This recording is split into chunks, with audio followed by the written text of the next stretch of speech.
चलिए, हाँ जी, good afternoon बच्चों। स्टूडेंट्स, आज हमारे पास जो टॉपिक है वो है इंटरनल एनर्जी। उसके साथ साथ फर्स्ट लॉ ऑफ थर्मोडायनेमिक्स पे बेस्ड हमारे पास न्यूमेरिकल रहेंगे। देखो, लास्ट टाइम मैंने आपको बताया था कि work is not a straight function in case of thermodynamics. Work is not a straight function that depends on the path, है ना। लेकिन अब यहां पे बात आई है कि अगर मैं इंटरनल एनर्जी की बात करता हूं तो internal energy is a state function. ये स्टेट फंक्शन का क्या मतलब है? डिपेंड्स ऑन, बोलो बेटा, initial and final point. Depends on initial and final position. Initial and final position, सही है। दूसरा, इसने बोला कि del U for a closed cycle is zero, लेकिन वर्क डन क्लॉज साइकिल के लिए क्या नहीं होता? जीरो नहीं होता। वो किसके बराबर होता है? एरिया ऑफ दैट साइकिल के बराबर होता है। तीसरी बात हमने क्या बोली कि del U is directly proportional to temperature, जो हमें इसके फॉर्मूला से पता लग जाता है। ये बात हमने पहले भी पढ़ी है कि इंटरनल एनर्जी जो होती है वो सम ऑफ टू एनर्जीज होती है। One is kinetic energy, another is potential energy. If I am going to deal with the ideal gas, if I am going to deal with ideal gas, then potential energy is zero। ठीक है ना बेटा? तो potential energy zero हो गई तो आपकी U kinetic energy के बराबर होगी, और काइनेटिक एनर्जी हो गई F/2 nRT। ठीक है, अगर मुझे डेल वर्ड लगा दूं यहां पे तो मुझे टेम्परेचर पे भी डेल वर्ड लगाना पड़ेगा, यानी कि del U is directly proportional to del T। F degree of freedom है, n नंबर ऑफ मोल है, r गैस कांस्टेंट है, डेल्टा T टेंपरेचर डिफरेंस है। डिग्री ऑफ फ्रीडम का पता है आपको। मोनो के लिए कितना होता है डिग्री ऑफ फ्रीडम? 3। डाई के लिए कितना होता है? 5। और ट्राई के लिए कितना होता है? 6। यानी कि 3, 5, 6 आपने याद रखना। 3 किसके लिए? मोनो के लिए। डाया के लिए कितना? 5। और ट्राई के लिए कितना? 6। ठीक है ना बेटा? अब देखो, आगे बढ़ते हैं हम आपको बताते हैं कि सीवी जो है मोलर स्पेसिफिक हीट है बेटा। मोलर स्पेसिफिक, मोल वाली है ये, specific heat at constant V for volume. तो इसकी वैल्यू कितनी होती है? F/2 इंटू R के बराबर होती है। तो यहां से F/2 इंटू R तो यहां पे भी आ रहा है F/2 इंटू R। इसकी जगह CV लिखो तो ये आ गया NCV delta T, that is equal to delta U। अब देखो बच्चा, मैं आपको एक ग्राफ दिया प्रेशर और वॉल्यूम के बीच। मैंने आपको क्लियर बताया है। देखो, जब भी आपको ग्राफ वाले क्वेश्चन दिए हो आपको क्या करना है पता है? y एक्सिस वाले को x एक्सिस वाले के साथ मल्टीप्लाई करके देख लो, और y एक्सिस को x एक्सिस के साथ डिवाइड करके देख लो। ठीक है, मल्टीप्लाई करोगे तो क्या आएगा? Pressure into volume. भाई देखो, सुनो, इस पे y एक्सिस पे कौन है? y एक्सिस को मल्टीप्लाई कर रहे हैं x एक्सिस वाले के साथ। y एक्सिस पे है प्रेशर, x एक्सिस पे है वॉल्यूम। तो ये दो डायमेंशन को मल्टीप्लाई करते हैं तो क्या होता है? Area, that is equal to PV. और पीवी क्या होता है? वर्क के बराबर, यानी कि work done is equal to area under PV curve. Area under PV curve. Work is not a state function. ठीक है, तो अगर वर्क डन यहां पे देखना हो तो सबसे ज्यादा एरिया किसने कवर किया? फर्स्ट ने सबसे ज्यादा एरिया, उसके बाद एरिया सेकंड ने, और सबसे कम एरिया किसने कवर किया? थर्ड ने। तो यहां वर्क डन जो रहेगा वो सबसे ज्यादा रहेगा फर्स्ट के लिए, क्योंकि फर्स्ट के अंडर सबसे ज्यादा एरिया आता है, सेकंड वाले के अंडर उससे कम आता है, थर्ड वाले के अंडर सबसे कम आता है। ठीक है ना बेटा? थर्ड वाले के अंडर सबसे कम आता है। ठीक है ना जी? तो वर्क डन ऐसे होगा। लेकिन internal energy, change in internal energy for first path that should be equal to change in internal energy for second, that should be equal to change in internal energy for third. मतलब internal energy क्या है? State function है। State function है। State function का मतलब है वो path पे डिपेंडेंट नहीं होता, वो पाथ पे डिपेंडेंट नहीं होता। अब सुनो एक राम कहानी। मैंने यहां पे ये लिखा है कि del U that is equal to F/2 nR delta T को मैं लिख सकता हूं T2 minus T1। Delta T nR delta T को क्या लिख सकता हूं? T2 माइनस T1, है ना? तो अब यहां से मैं इसको थोड़ा सा एक्सटेंड कर देता हूं। F/2 nR को अंदर ले जाता हूं, nR T2 minus nR T1, nR T2 minus nR T1 लिख सकता हूं। अब आप आइडियल गैस तो ले ही रहे हो। फॉर आइडियल गैस के लिए क्या होगा? PV is equal to NRT। PV is equal to NRT। तो P2V2 क्या होगा, P2V2 हो गया nRT2 और P1V1 क्या होगा, P1V1 होगा nRT1। यानी कि यहां पे अगर आप वैल्यू लिखो तो F/2 और ये हो गया nRT2 को क्या लिखूंगा, P2V2 minus P1V1 that is equal to del U. यानी कि डेल यू या इंटरनल एनर्जी में change in terms of pressure and volume क्या आ गया, F/2 P2V2 माइनस P1V1। सही है, इस चीज को आप समझो। आगे बढ़ते हैं, आप आए क्वेश्चन देता हूं मैं आपको, बहुत ही अच्छा सा क्वेश्चन है मेरे पास, ठीक है। चलो, 1 mole of diatomic gas, question है, question number 1 mole of diatomic gas 1 mole of diatomic gas दिया मैंने, है ना। undergoes a transition from A to B, undergoes a transition from A to B, A से लेकर B तक जाता है ना, along a path AB shown in figure, the del U of the gas during the transition is the del U is equal to क्या होगा, option दे रखे हैं 4 A, B और C और D, 4 ऑप्शन दे रखे हैं, चारों के चारों ऑप्शन हैं 20 kilo joule minus 20 kilo joule और आपके पास है 20 जूल और 12 किलो जूल, 20 जूल और 12 किलो जूल। ये लो जी, ये आपको दे रखे हैं, डायग्राम भी बना के दे देता हूं। ये डायग्राम बना के दे रखा आपको ऐसे, इस तरह से, ये वॉल्यूम के लिए बना रखा है, ये प्रेशर के लिए बना रखा है, और ऐसे प्रोसेस दिखा रखी है इस तरह से, ए से लेकर बी तक, है ना। ए के कॉरस्पॉन्डिंग प्रेशर भी आपको बता देता हूं, वॉल्यूम भी आपको बता देता हूं, और इसके कॉरस्पॉन्डिंग, है ना, इसके कॉरस्पॉन्डिंग प्रेशर भी बता देता हूं, वॉल्यूम भी बता देता हूं। चलिए, ए से लेकर बी तक है जी, ए से लेकर बी तक है बेटा, ए से लेकर बी तक है। वैल्यूज देता हूं आपको, 5 × 10⁻³ यहां पे है 2 × 10⁻³ पास्कल और 5 × 10⁻³ पास्कल, ठीक है जी। वॉल्यूम सीधा ही दिया है 4 और 6, यहां पे 4, यहां पे दे दिया 6। बताओ जी क्या होगा, 1 mole of diatomic gas undergoes a transition from A to B, then del U बताओ भाई क्या होगा। अब देखो सुनो, बात किस में आ गई, टेम्परेचर में तो रही नहीं बात किस में, प्रेशर और वॉल्यूम में है। सीधी सी बात यही है भाई, आपका प्रेशर देखना है, आपने वॉल्यूम देखना है। आप कहां से कहां जाओगे, ए से लेकर बी तक जाओगे, सही है ना, ए से लेकर बी तक जाओगे। तो अब आप देखो कि अभी हमने रिसेंटली एक फॉर्मूला बनाया कि del U is F/2 P2V2 minus P1V1 बनाया ना। अब यहां वर्ड क्या यूज हुआ है, यहां वर्ड हुआ है डाई का क्या मतलब है, F कितना है इसका, डिग्री ऑफ फ्रीडम कितना होगा, 5, सीधी सी बात यही है। तो अब देख लो, डेल यू का सीधा रिलेशन लिखो आप, del U is equal to 5/2 P2, finally कहां पे पहुंचेगा, फाइनली यहां पे पहुंचेगा। यहां पे प्रेशर कितना है इसकी कॉरस्पॉन्डिंग, 2 × 10⁻³ कितना, 3 P2V2, वॉल्यूम कितना है इसकी कॉरस्पॉन्डिंग, 6 × 6 माइनस P1 यहां पे प्रेशर है 5 × 10⁻³ V1 की वैल्यू कितनी है, 4, सही है। जो कॉमन आ रहा है कॉमन ले लो, 5/2, अच्छा 10⁻³ कॉमन है, 6 2 जा 12 माइनस 5 4 जा 20, ठीक है जी। 5 × 10⁻³ ये -8 आ गया, माइनस यहां लगा रहा हूं, 8/2 यानी कि 5 4 जा 20, 10 की पावर कितना आ गया, -20 किलो।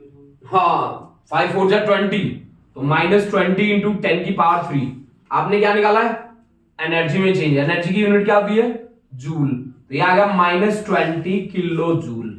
10⁻³ को बोलते हैं किलो, तो ये आ गया 10⁻³ कितना 3, 10 की पावर 3 को क्या बोला मैंने, किलो।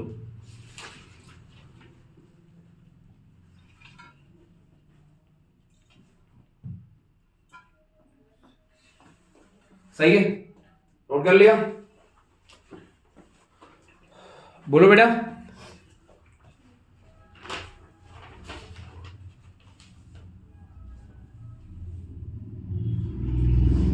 सही है।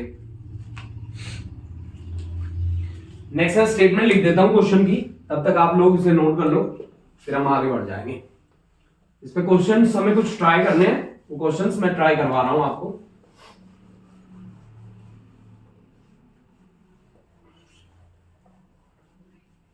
अब एक बात आपको लिखनी है कि जो हीट है वो भी एक स्टेट फंक्शन नहीं है। It is also not a state function. Heat भी एक स्टेट फंक्शन नहीं है, ठीक है ना बेटा। Heat not a state function, heat is also not a state function, heat not a state function, not a state function, state function, not a state function, heat not a state function. State function नहीं है heat, सही है। State function नहीं है, इसका क्या मतलब है, वो पाथ पे डिपेंडेंट है, यानी कि वो किस पे डिपेंडेंट है, पाथ डिपेंडेंट है। वो किस पे डिपेंडेंट है, पाथ पे। तो ये क्या है, पाथ डिपेंडेंट, पाथ डिपेंडेंट है। वो पाथ क्या है, डिपेंडेंट, रास्ते पे डिपेंड करता है। वो इनिशियल और फाइनल पॉइंट नहीं देखता, वो रास्ता देखेगा कि किस रास्ते से आप जा रहे हो, सही है। अब देखो भाई, हमारे पास जो हीट है ना, वो 2-3 तरीके से है। इन टर्म्स ऑफ स्पेसिफिक हीट, अगर मैं बात करूं इन terms of specific heat, in terms of specific heat, specific heat का क्या काम होता है बच्चों, बोलो बेटा। स्पेसिफिक हीट का क्या काम होता है, टेम्परेचर चेंज करना, ठीक है ना। तो ये आ गया ms delta T, ms delta T, ठीक है ना जी, ms डेल्टा टी, ठीक है, ms delta T. Specific heat को कई जगह c से भी लिखा जाता है, तो m इंटू सी इंटू डेल्टा टी, ठीक है ना। ये मास वाली है, अगर मोल वाली देखे तो ये मास वाली है, मोल वाली देखे तो इन terms of molar specific heat, in terms of molar specific heat, molar specific heat, तो यहां पे क्या आ जाएगा, डेल क्यू का वैल्यू n, m की जगह n सी डेल्टा टी, बस इतना सा ही फर्क है भाई। आप मोलर वाली कर रहे हो तो नंबर ऑफ मोल्स कर लो, मास वाली कर रहे हो तो मास कर लो, ठीक है ना भाई। तो आप इसको ये भी बोल सकते हो कि ये मास वाली है, ये मास वाली है, और ये मोल वाली है, मोल वाली है, ठीक है ना जी। ये मास वाली है, ये मोल वाली है, ठीक है ना। एक मास वाली है, एक मोल वाली है, ठीक है जी। अगर हम एट कांस्टेंट वॉल्यूम, वॉल्यूम अगर कांस्टेंट रख के काम करें तो डेल क्यू की वैल्यू हो जाएगी, यहां हो जाएगी M C V delta T. At constant pressure बात करें तो डेल क्यू की वैल्यू हो जाएगी M C P delta T.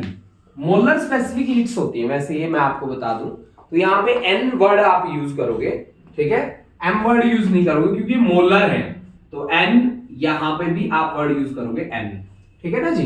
Molar है ना, तो नंबर ऑफ मोल्स का सहारा लोगे आप।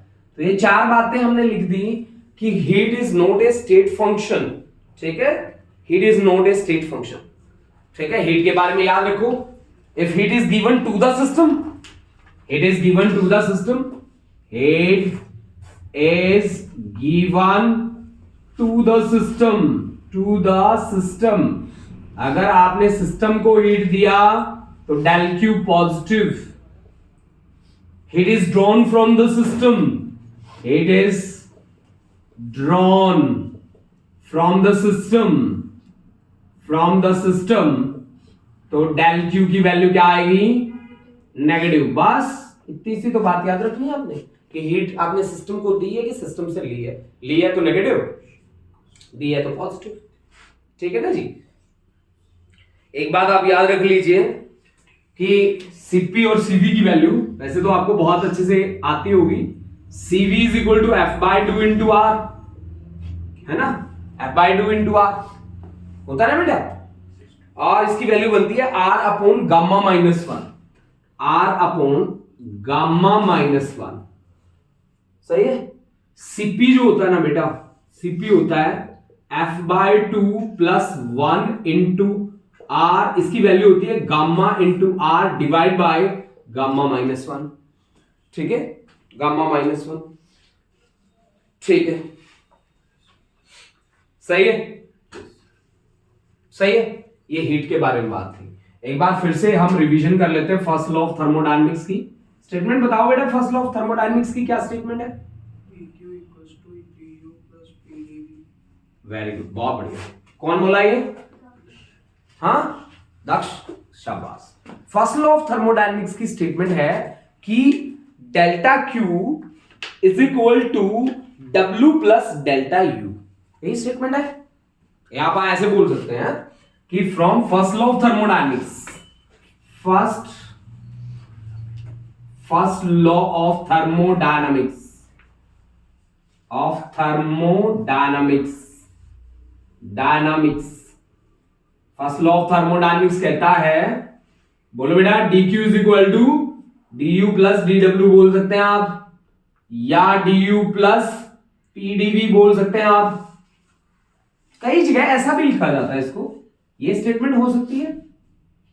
कई जगह सिंपल ऐसे भी लिख देते हैं कि आपने जो हीट सप्लाई करी उसने क्या काम करा, आपने जो हीट सप्लाई करी उसने वर्क किया प्लस इंटरनल एनर्जी को चेंज किया। आप डेल क्यू भी ले सकते हैं, del Q is equal to W plus del U, ये भी स्टेटमेंट होती है कई जगह, ठीक है ना, डब्ल्यू प्लस डेल यू, ठीक है ना। अब लिखते हैं पहला न्यूमेरिकल, हम फर्स्ट न्यूमेरिकल लिखते हैं। The internal energy change in A system, the internal energy change in A system, एक क्वेश्चन लिख रहा हूं मैं। The internal energy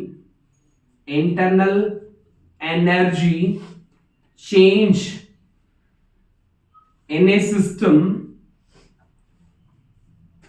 that absorb 20 kilo calorie heat, absorb करिए बेटा इसने, हीट इज एब्जॉर्ब, ली नहीं है हमने, उसको दी है तो हीट की वैल्यू क्या रहेगी? पॉजिटिव रहेगी। and done 500 joule of work, and done 500 joule of work, done 500 joule of work. The internal energy change in a system that absorb 20 kilo and done 500 joule of work is, option दे रहा हूं बेटा, I think सारे बच्चे कर जाएंगे इस question को, ये कोई बहुत बड़ा क्वेश्चन नहीं है, ठीक है ना जी। इस क्वेश्चन में 8900 जूल, 6400 जूल, और आंसर आ गया क्या? 5400 और 7900 जूल। बोलो बेटा, बोलो।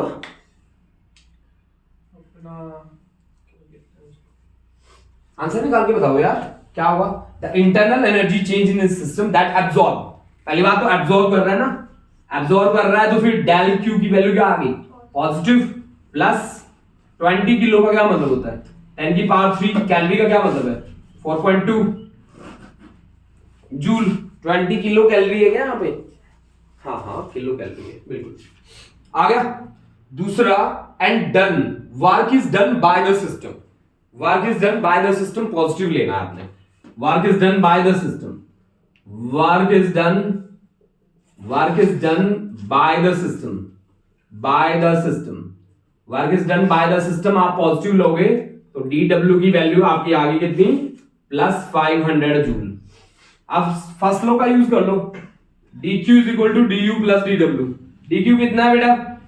20 इंटू 10 की power 3 into 4.2, that is equal to du तो निकालना है, प्लस dw कितना हुआ है? 500, तो 42 84 84। सर हाँ आपने तो ऐसे 20 और 2 आएगा, क्या आंसर बन ही नहीं रहे, 84 में आ रहा है 84। तो फिर 2 ले लो इसको, 2 किलो कैलोरी। अगर 2 किलो कैलोरी फिर वो आ गया डी ऑप्शन।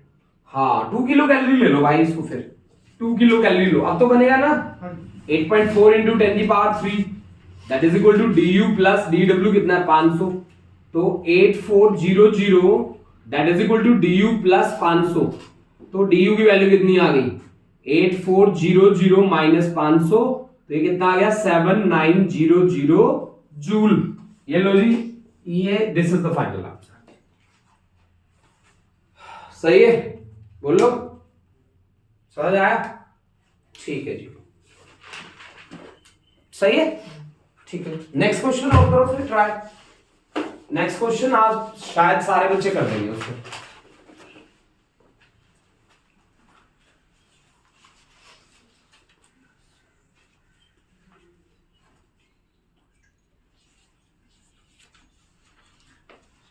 देखो भाई क्या क्वेश्चन है, if Q E and W, if Q E and W, Q E and W denote कर रहे हैं हीट को, हीट एडिड को, heat added positive, heat added, change in internal energy delta U, अच्छा, and work done, and work done, work done dw, है ना, ठीक है। Then in a close cycle, in a close cycle, in a closed cycle, ये बात बहुत important है भाई, closed cycle, close cycle, then क्या बात ट्रू होगी, ऑप्शन ए दे रखा है E is equal to 0, option B दे रखा है भाई, ऑप्शन बी क्या दे रखा है कि Q is equal to 0, option C दे रखा है जी work done is equal to 0, और ऑप्शन डी दे रखा है जी कि Q is equal to W is equal to 0। बताओ भाई कौन सा ऑप्शन ट्रू है, बोलो। ऑप्शन, हाँ option A, right, very right. बताओ क्यों, देखो सुनो, Q is the heat added, Q किसका रोल प्ले कर रहा है dQ का, E किसका रोल प्ले कर रहा है du का, और W किसका रोल प्ले कर रहा है dW का। मेरी बात सुनो, हमने थोड़ी देर पहले लिखा this is not a state function, not a state function, not a state function, ये स्टेट फंक्शन नहीं है, सही बात है ना, नॉट ए स्टेट फंक्शन, ठीक है, ये भी स्टेट फंक्शन नहीं है, not a state function, not a state function, state function, not a state function, सही है। और जो वर्क डन होता है वो किसके इक्वल होता है, area of close loop, close loop का जो एरिया है उसके बराबर होता है। बट इंटरनल एनर्जी जो है वो स्टेट फंक्शन है, इंटरनल एनर्जी कांस्टेंट रहती है, स्टेट फंक्शन है, तो इसकी वैल्यू du की वैल्यू क्या आती है 0, यानी कि एनर्जी की वैल्यू क्या आएगी 0, सही है ना, du की वैल्यू 0 आती है। क्लोज लूप के लिए du हमेशा 0 रहता है, यानी कि E du को कौन लिख रहा है E, तो E तो आपका 0 हो गया, बाकी दोनों नॉन जीरो है, क्यों, क्योंकि dq इज इक्वल टू क्या होता है, dq is equal to du plus dw, तो भाई dw तो खत्म हो गया, तो dq डिपेंड किस पे कर रहा है dw पे, और dw की वैल्यू आ रही है तो dq की भी वैल्यू आनी लाजमी है, ठीक है ना। तो आपका option A is the right option, बाकी सारे गलत है, ठीक है ना जी। लिख लो बेटा, नोट कर लो, मैंने इनकी एक्सप्लेनेशन लिख दी है सभी की, ठीक है, कि q dq e du w dw, ठीक है, सारी बातें मैंने लिख दी।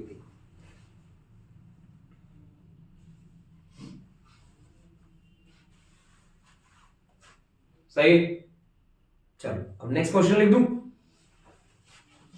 लिखा जा रहा है साथ साथ, बोलो बच्चों, ठीक है।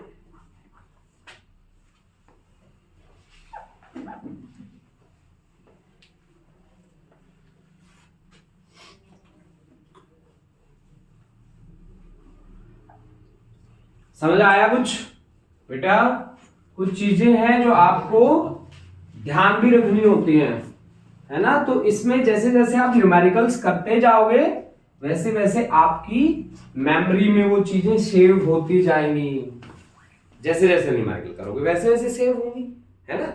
चलो, thermodynamical system is taken along A B C D A. Question है A thermodynamical system, A thermodynamical system is taken along A B C D A। Thermodynamical system है, ये देख लीजिए, ये हमारे पास है प्रेशर के लिए और ये हमारे पास है वॉल्यूम के लिए। ये हमारे पास है वॉल्यूम के लिए, ये प्रेशर के लिए, ठीक है ना जी। और थर्मोडायनेमिकल जो सिस्टम है हमने उसको ऐसे मूव करवाया है ए बी सी डी ए के अलोंग, इस तरह से ए बी सी डी ए, मतलब ऐसे गया हूं, ऐसे गया हूं, फिर ऐसे, फिर ऐसे, ए बी सी डी ए, ठीक है। Heat rejected by the gas during the cycle is, heat rejected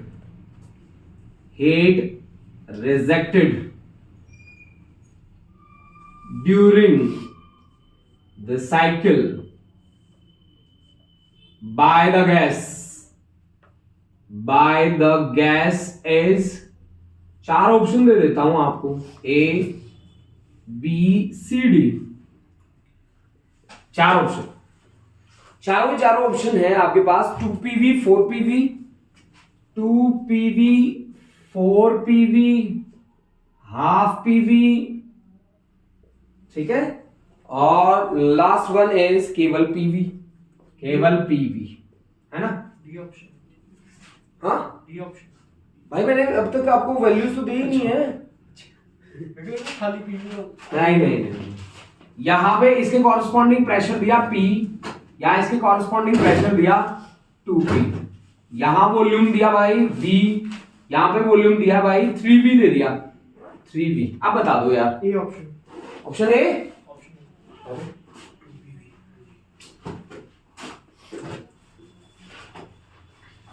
इतना इजी था ये, कैसे एरिया भी इक्वली होगा। कैसे कैसे सोचा ये बात। सुनो, अगर तुमने सोचा तो वेरी राइट, बहुत बढ़िया बात है ये। Option A is the right option. अब सोचा कैसे, इसने कैसे सोच ली ये बात मैं बताता हूं आपको। पता है as first law of thermodynamics कहता है कि dq इज इक्वल टू होता है du plus dw, du plus dw, सही है ना, होता है ना। अब देखो, सुनो मेरी बात, कि साइक्लिक प्रोसेस के लिए du 0 होता है। फॉर साइक्लिक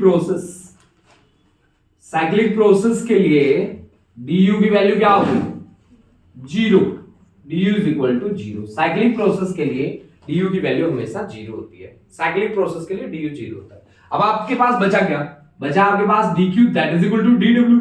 अब वर्क डन जो होता है वो स्टेट फंक्शन नहीं होता, वर्क डन किसके इक्वल होता है, एरिया ऑफ क्लोज्ड साइकिल, ठीक है ना भाई, इस साइकिल के बराबर होगा। और इसका एरिया क्या होगा, लेंथ इनटू ब्रेथ। लेंथ कितनी है इसकी, लेंथ मान लो AB मल्टीप्लाइड बाय ब्रेथ मान लो BC। AB किसके बराबर है बोलो, 2V A से लेकर B तक, यानी कि V से लेकर 3V तक, ये आ गया आपके पास 2V। BC किसके बराबर है, B से लेकर C तक, यहां P, यहां 2P, तो कितना बाकी बचाइए P, तो ये बन गया आपका 2PV, बस that's it, that is equal to heat rejected. अब dq आपका पॉजिटिव होगा कि नेगेटिव होगा, ये भी बता सकते हो आप। ये क्लॉकवाइज रोटेशन है कि एंटी क्लॉकवाइज रोटेशन है, क्लॉकवाइज है तो पॉजिटिव रहेगा, क्लॉकवाइज है तो पॉजिटिव रहेगा, अगर एंटी क्लॉकवाइज होता तो नेगेटिव होता, सही बात है ना, ठीक है। तो क्लॉकवाइज है, ये क्लॉकवाइज है, तो आपके पास जो dq की वैल्यू आएगी वो प्लस 2PV आएगी, प्लस 2PV आ जाएगी, दैट्स इट।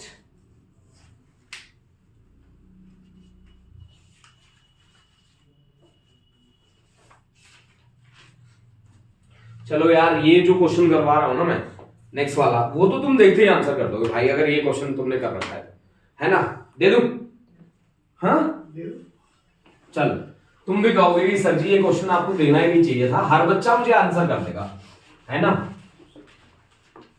सच में आंसर कर देगा यार, देखो मान लो कि ये मेरे पास है प्रेशर वाला, ये है मेरे पास वॉल्यूम वाला ग्राफ, ये प्रेशर वाला ग्राफ, और मेरे पास है यहां ए से लेकर मुझे बी तक आना है, ऐसे ए से लेकर मुझे आना है बी तक। तो एक रास्ता मैंने ये बना लिया, ठीक है ना, रास्ता नंबर 1। एक रास्ता सीधे वाला है और एक है सेमी सर्कुलर पाथ। ये देखो, एक रास्ते में मैं ऐसे से जाऊंगा, ए से लेकर यहां पे आऊंगा मैं, फिर मैं यहां पे आऊंगा। एक में मैं सीधा ऐसे आऊंगा, एक में मैं सेमी सर्कुलर लूप से आऊंगा। तो ये रास्ता नंबर पहला, ये रास्ता नंबर दूसरा, और ये रास्ता नंबर तीसरा, पाथ नंबर 3। तो अब आपको 4 ऑप्शन मैं दे रहा हूं, ठीक है ना जी। तो मैं बोल रहा हूं कि ऑप्शन नंबर ए कि हीट रास्ते एक के लिए ज्यादा होगी, सबसे ज्यादा, दूसरे से, और फिर तीसरे से, मतलब तीसरे के लिए सबसे कम। दूसरी बात मेरे को पता चली, and U1 is equal to U2 is equal to U3, Q1 less than Q2 less than Q3 and U1 is equal to U2 is equal to U3, है ना। तीसरा Q1 greater than Q2 greater than Q3 and U1 greater than U2 greater than U3, ठीक है। चौथा option Q1 less than Q2 less than Q3 and U1 less than U2 और less than U3। सही है, बोलो बताओ कौन सा option right option? A option, A वाला ऑप्शन बिल्कुल सही बात है। अब सुनो क्यों है, क्योंकि Q जो है ना वो एक स्टेट फंक्शन है, वो डिपेंड करता है इनिशियल और फाइनल पोजीशन पे। सबसे बड़ी बात कि Q जो है वो एक स्टेट फंक्शन है, वो कहता है कि मैं पाथ पे डिपेंड, स्टेट फंक्शन नहीं है, पाथ डिपेंडेंट है, वो पाथ पे डिपेंड करता है, पाथ डिपेंडेंट है भाई वो। बट U एक स्टेट फंक्शन है, वो पाथ इंडिपेंडेंट है, पाथ इंडिपेंडेंट है, तो जितना यहां लगेगा एनर्जी इंटरनल उतना ही यहां, मतलब ये बात तो सही है ना। दूसरा हीट आपको पता है ना कि dq इज इक्वल टू क्या होता है, du प्लस dw होता है ना। तो du तो फिक्स हो गया, तो dw की डिपेंडेंसी किस पे रही, dq पे ना। तो वर्क डन सबसे ज्यादा किसका होगा, वर्क डन पहले का सबसे ज्यादा होगा, ठीक है। तो हीट भी सबसे ज्यादा वहीं पे लगेगी, ठीक है। तो फिर वर्क डन दूसरे का उससे कम, तीसरे का उससे कम। तो हीट सबसे ज्यादा किसके लिए, पहले के लिए, उसके बाद दूसरे के लिए, उसके बाद तीसरे के लिए। सही है, हीट को याद रखो, it is not a state function. और इंटरनल एनर्जी क्या है, स्टेट फंक्शन, बस। तो यानी मैंने बोला था ना कि ये तो तुम देखते ही सॉल्व कर दोगे। सही है, एक बहुत ही तगड़ा क्वेश्चन लेके आ रहा हूं इसके बाद, इसको आप नोट करो, आगे बढ़ जाता हूं मैं। एक बहुत ही अच्छा क्वेश्चन है मेरे पास, देखो वो क्वेश्चन क्या है।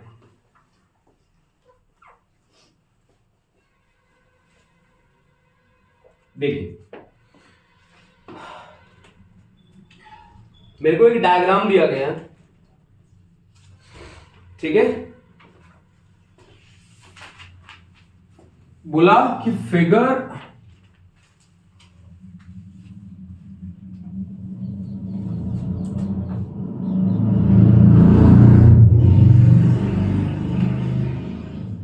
देखो बेटा क्या डायग्राम क्या शो करता है, two path that may be taken below shows two paths that may be taken by a gas that may be taken by a gas that may be taken by a gas to go to state A to state C. To go to state A से लेकर C तक जाने के दो रास्ते हैं भाई, A to C. In process AB,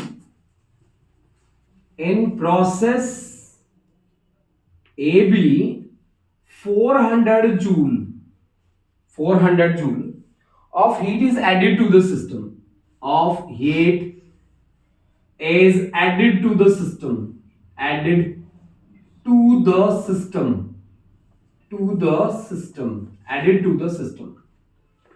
ठीक है, added to the system.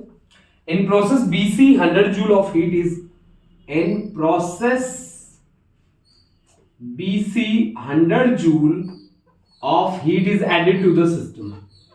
100 joule of heat is added to the system. Added to the system. The heat absorbed by the system in process AC. The heat absorbed by the system during process AC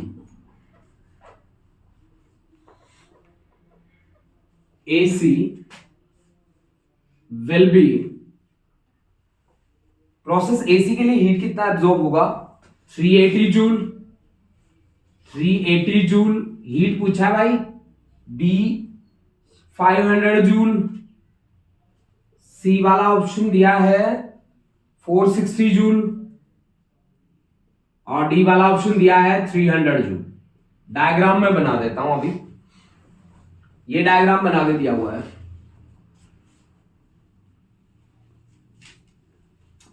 ये diagram बना के दिया हुआ मुझे.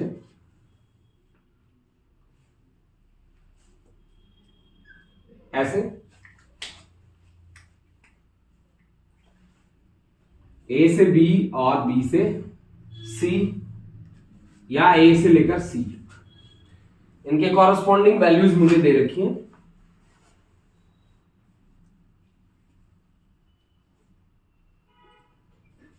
ये pressure के लिए मुझे दिया है 6 × 10⁴ पास्कल. ठीक है. एक मुझे दिया है 2 × 10⁴ पास्कल. ठीक है.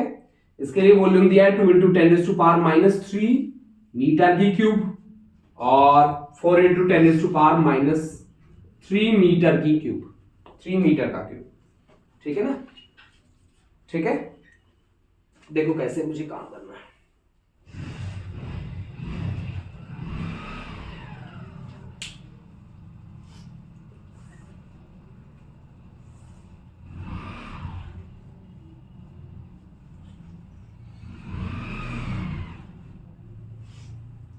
सी ऑप्शन आ गया. कौन सा? C option. कैसे?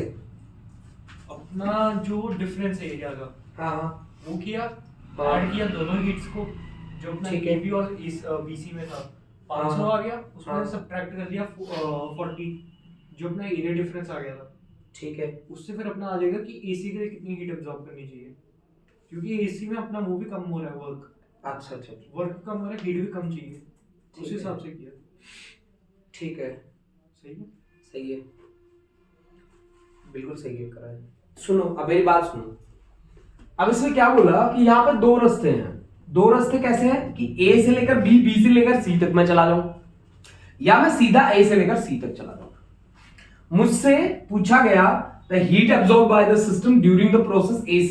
यहाँ पे हीट एब्जॉर्ब मुझे फाइंड करना है. सही है. और मुझे बोला गया कि इन प्रोसेस AB, A से लेकर B तक जाने में 400 जूल आपने हीट ऐड करी. B से लेकर C तक जाने में 100 जूल आपने हीट ऐड करी. यही बोला ना मुझे. अब रास्ते दो हैं भाई.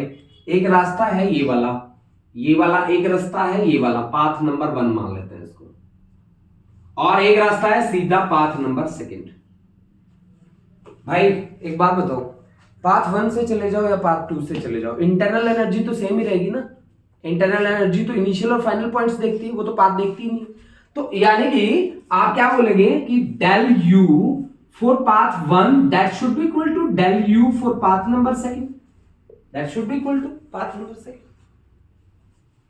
सीधी सी बात है, बोलो सही बोल रहा हूं ना मैं। अब आप देखो फर्स्ट लॉ ऑफ थर्मोडायनेमिक्स क्या कहता है कि dq is equal to du plus dw, है ना। तो यहां से du is equal to dq minus क्या होगा dw। तो यानी कि इसके लिए मैं लिख लूं q1 minus w1 that becomes equal to q2 minus w2। तो कोई गलत तो नहीं है ना, सही बोला मैं, सही बोला, ठीक है। अब आप मुझे बताओ कि Q1 की वैल्यू कितनी है, बताओ। Q1 मतलब पाथ 1 में टोटल हीट कितनी है 400 प्लस 100 कितनी हो गई 500। और वर्क डन किसके बराबर होता है, वर्क डन किसके बराबर होता है, एरिया के बराबर होता है। तो एरिया हमारा कितना आना चाहिए यहां पे, बोलो एरिया कितना आना चाहिए, हाफ बेस इनटू हाइट, क्या एरिया राइट एंगल ट्रायंगल का एरिया, बोलो। तो हाफ बेस कितना है, बेस ये बीसी कितना है 2 से लेकर 4 तक, तो 2 इंटू 10 की पावर माइनस 3 इंटू हाइट कितनी है ए से लेकर बी तक हाइट कितनी है 4 इंटू 10 टू पावर कितना 4। ठीक है बेटा, अकेली चली जाएगी, ठीक है बेटा, ठीक है। तो 4 इंटू 10 टू पावर 4 है ना, that is equal to Q2 मुझे निकालना है माइनस W2। वर्क डन कितना होगा, बोलो वर्क डन कितना होगा, वो हमने पहले कंसीडर कर लिया, हाँ पहले कंसीडर कर लिया। क्या, जब हम राइट एंगल का मान निकाले थे हमने दोनों का वो डिफरेंस को निकाल दिया। अगर हम प्योर उसके बेसिस पे करेंगे हाफ नहीं आएगा, हाफ नहीं आएगा, हाफ नहीं आएगा। अगर हम खाली वो उसका करेंगे वर्क वन कितना है, प्रेशर इनटू वॉल्यूम करेंगे आप लोग तो, है ना, प्रेशर इनटू वॉल्यूम करेंगे तो बताओ कितना आएगा।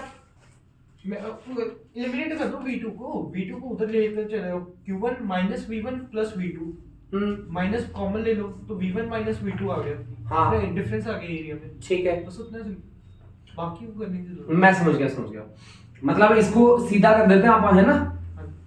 तो ये डायमेंशन तो सही लिखे ना मैंने, इसके डायमेंशंस W1 थोड़े से गलत है, कितने 6 आ जाएगा इधर।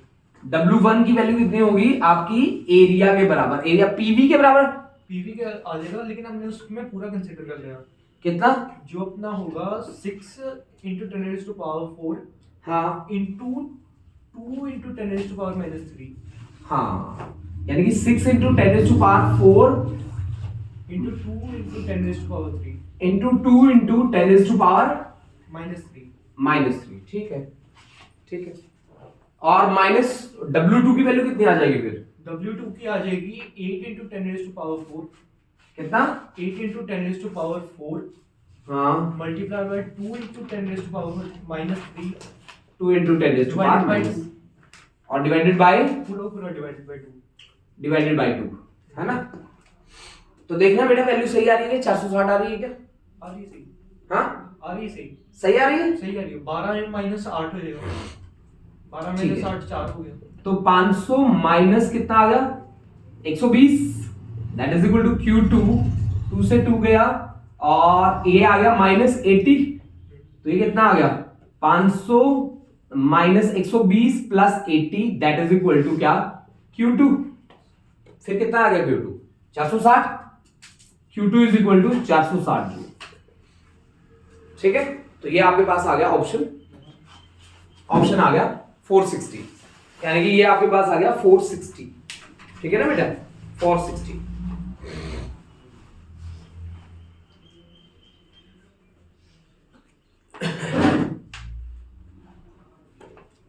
ठीक है, अब मैं दोबारा समझा देता हूं आपको कि ये बात हमने लिखी कैसे है, क्यों लिखी है। सुन लो इसकी कहानी, सुन लो।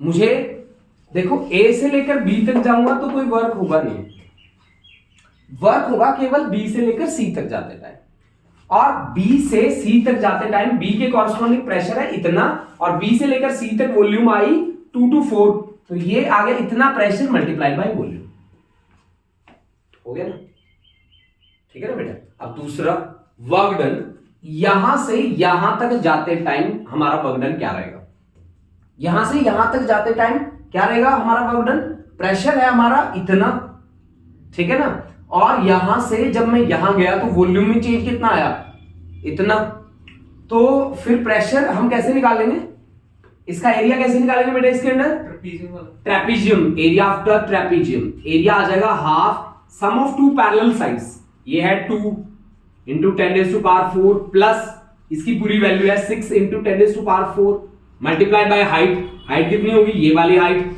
हाइट कितनी है 2 इंटू 10⁻⁻3, ऐसे करा है बेटा हमने, ठीक है ना, ऐसे किया है इसको, कर लो बेटा, नोट कर लो।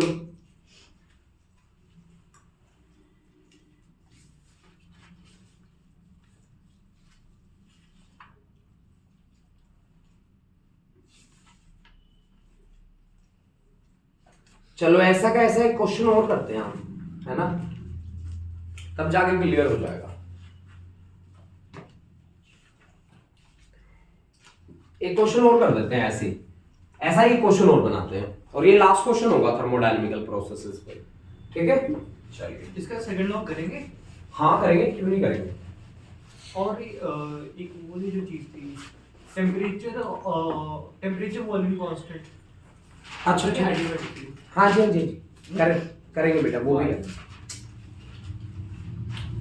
देखो एक क्वेश्चन और लिखते हैं हम, A thermodynamical process is shown in figure, ये डायग्राम मैं बना देता हूं पहले, स्टेटमेंट बाद में लिख दूंगा इसकी। ये है मेरे पास प्रेशर, ये है मेरे पास volume,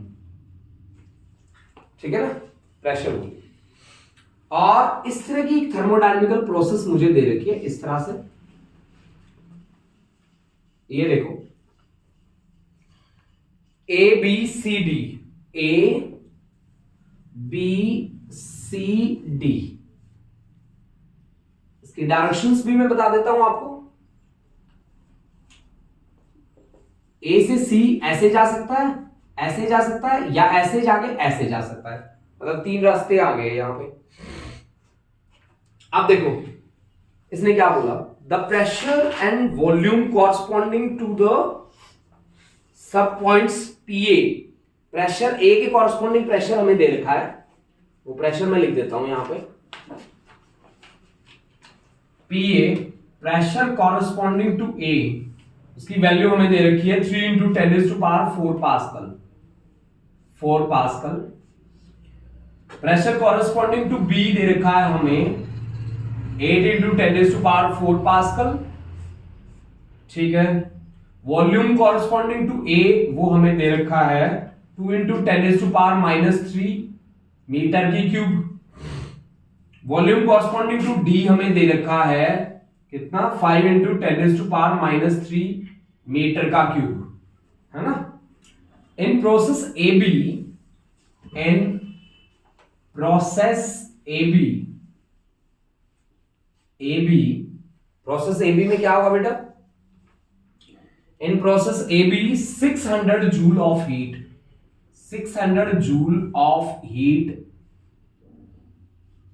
600 joule of heat is added to the system, is added मतलब added to the system, to the system मतलब पॉजिटिव वैल्यू लेनी है इसकी, added to the system, is added to the system।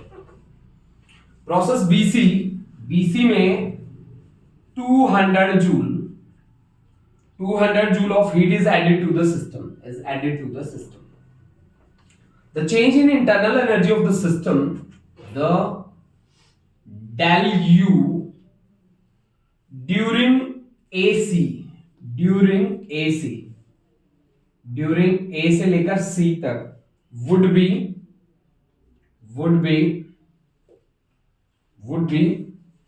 कितना होना चाहिए, option A 560 joule, option B 300 joule, option C 460 joule, option D 430 joule.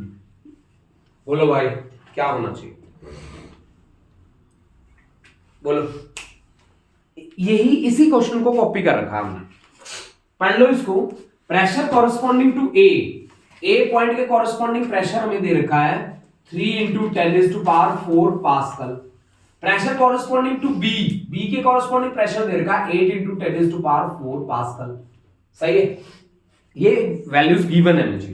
Pressure A के corresponding दे रखा है, बी के कॉरस्पॉन्डिंग दे रखा है, ठीक है। वॉल्यूम ए के कॉरस्पॉन्डिंग दे रखी है मुझे 2 × 10⁻³ 2 × 10⁻³ मीटर की क्यूब। डी के कॉरस्पॉन्डिंग मुझे वॉल्यूम दे रखी है 5 × 10⁻³ मीटर की क्यूब, ठीक है। अब बताओ कैसे काम करना है। सबसे पहले बोला कि ए से लेकर बी तक 600 joule of heat is added, 600 joule of heat is added, और BC 200 joule of heat is added. सही है, 200 joule of heat is added. सही, चलें फिर स्टार्ट करें। मैं जा रहा हूं ए से लेकर बी तक और बी से लेकर फिर सी तक, तो मेरा dq इज इक्वल टू आ गया 600 + 200 यानी कि 800 जूल मेरा हीट आ गया। ए से लेकर बी तक, ए से लेकर बी तक डेल v की वैल्यू है 0, तो वर्क डन भी क्या हो गया 0। बी से लेकर सी तक, बी से लेकर सी तक मेरा वर्क डन कितना आया, प्रेशर इनटू वॉल्यूम, प्रेशर है 8 × 10⁴, वॉल्यूम 2 से 5 3 × 10⁻³ 240 जूल आ गया, 240 जूल। ए ऑप्शन आ गया 560 जूल। हाँ, डेल्टा यू 560 जूल आ गया। कितना 560। तो dq is equal to du plus dw, ठीक है ना। तो dq is equal to du, dq is equal to du plus dw। dq की वैल्यू कितनी है 800, du प्लस dw कितना है 240, तो du कितना आ गया बताओ 560 जूल। देख लो 560 जूल, ठीक है ना, 560 जूल आपके पास आंसर आ गया। तो इसके कुछ क्वेश्चंस और हैं जो हम ट्राई करेंगे नेक्स्ट क्लास में। आज की क्लास हम इतनी रखते हैं। थोड़ा सा कॉम्प्लिकेटेड भी हो गया था न्यूमेरिकल्स हमारे लिए, इसको 2-3 बार प्रैक्टिस कर लो। इनके नोट्स में शेयर कर देता हूं आपके साथ, ठीक है।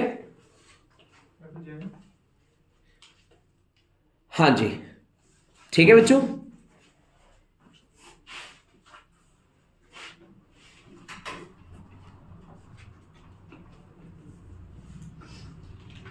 चलो, थैंक यू बेटा, कर दूं मन, ठीक है जी।